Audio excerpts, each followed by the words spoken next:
Late in his second term, President Obama implemented new policies allowing transgender individuals to serve openly in the military.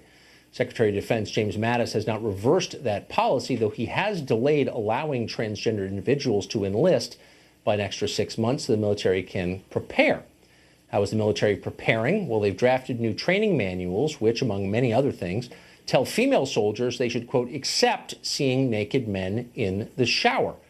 Is all this making our country safer?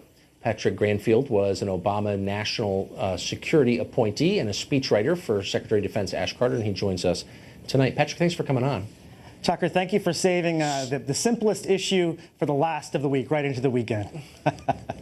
I think it may be the simplest issue tonight because, I mean, all changes to military policy ought to answer one question. Does it make the country safer or not? How does this make our country safer?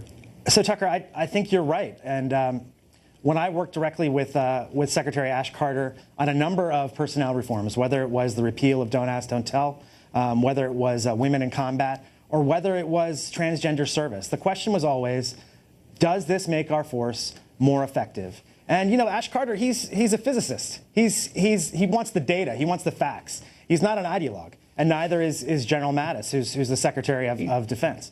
And so that's how we approach these questions, but also in mind that we have the finest fighting force the world I'm sorry, has ever known. I got to stop you there. First of all, he's a coward. He's a coward who should have resigned when asked to do this, because in no sense, with the data you described or not, does this make the country safer. And if you can prove otherwise, the floor is open to you. How does this make America safer? So, Tucker, you know, we have to concentrate on the threats of today and making sure that our force is ready and able to fight and win our nation's wars. That's the mission. But at the same time, we have to look to the strategic horizon and make sure that we recruit from the broadest possible pool of America's best. We have an all-volunteer force. We have to draft, or we have to recruit from a number of different communities throughout the country. And in the past, you've seen how the military has expanded to different ethnicities, to different races, to women in combat now. You're not answering the question. I mean, what you're saying is this is a massive social program designed to affirm different communities because they put political pressure on the White House to do that. That's fine. But the Pentagon ought to be only concerned with winning wars and securing our safety. And how does this advance that in any way? Can you just give me make me feel better?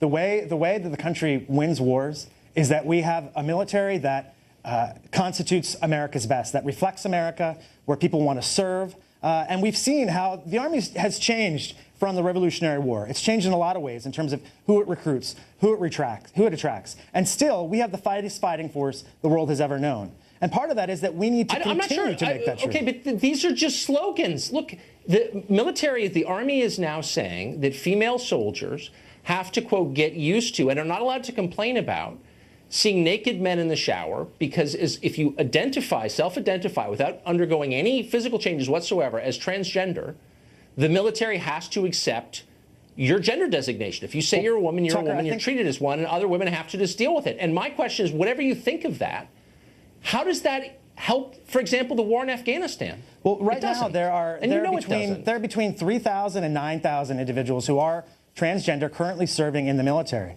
And they serve with excellence. They serve with pride. They serve with dignity. And these are the people who, despite all sorts of obstacles, despite all sorts of prejudice, they want to serve their country. And it's their courage, it's their commitment to their country, not their gender identity. I'm not attacking them. No, you're totally missing it. I'm not attacking them at all. And I admire anyone who wants to serve the country. Mm-hmm. But the question is the country best served by this policy? It's not about empowering individuals. It's about safeguarding the country. No, you're right. And so I don't see how this achieves that. And you don't either. You don't have an answer because you know this is a political sop to an interest group that the administration was afraid of. Nobody called them on it because everyone was too embarrassed, didn't want to be called a bigot or something. And so we all just sort of sit there and like, what? But nobody said anything. Well, Tucker, I'm not calling you a bigot or anything like that. Well, the Rand Corporation did the study. I don't think you are, but I'm calling.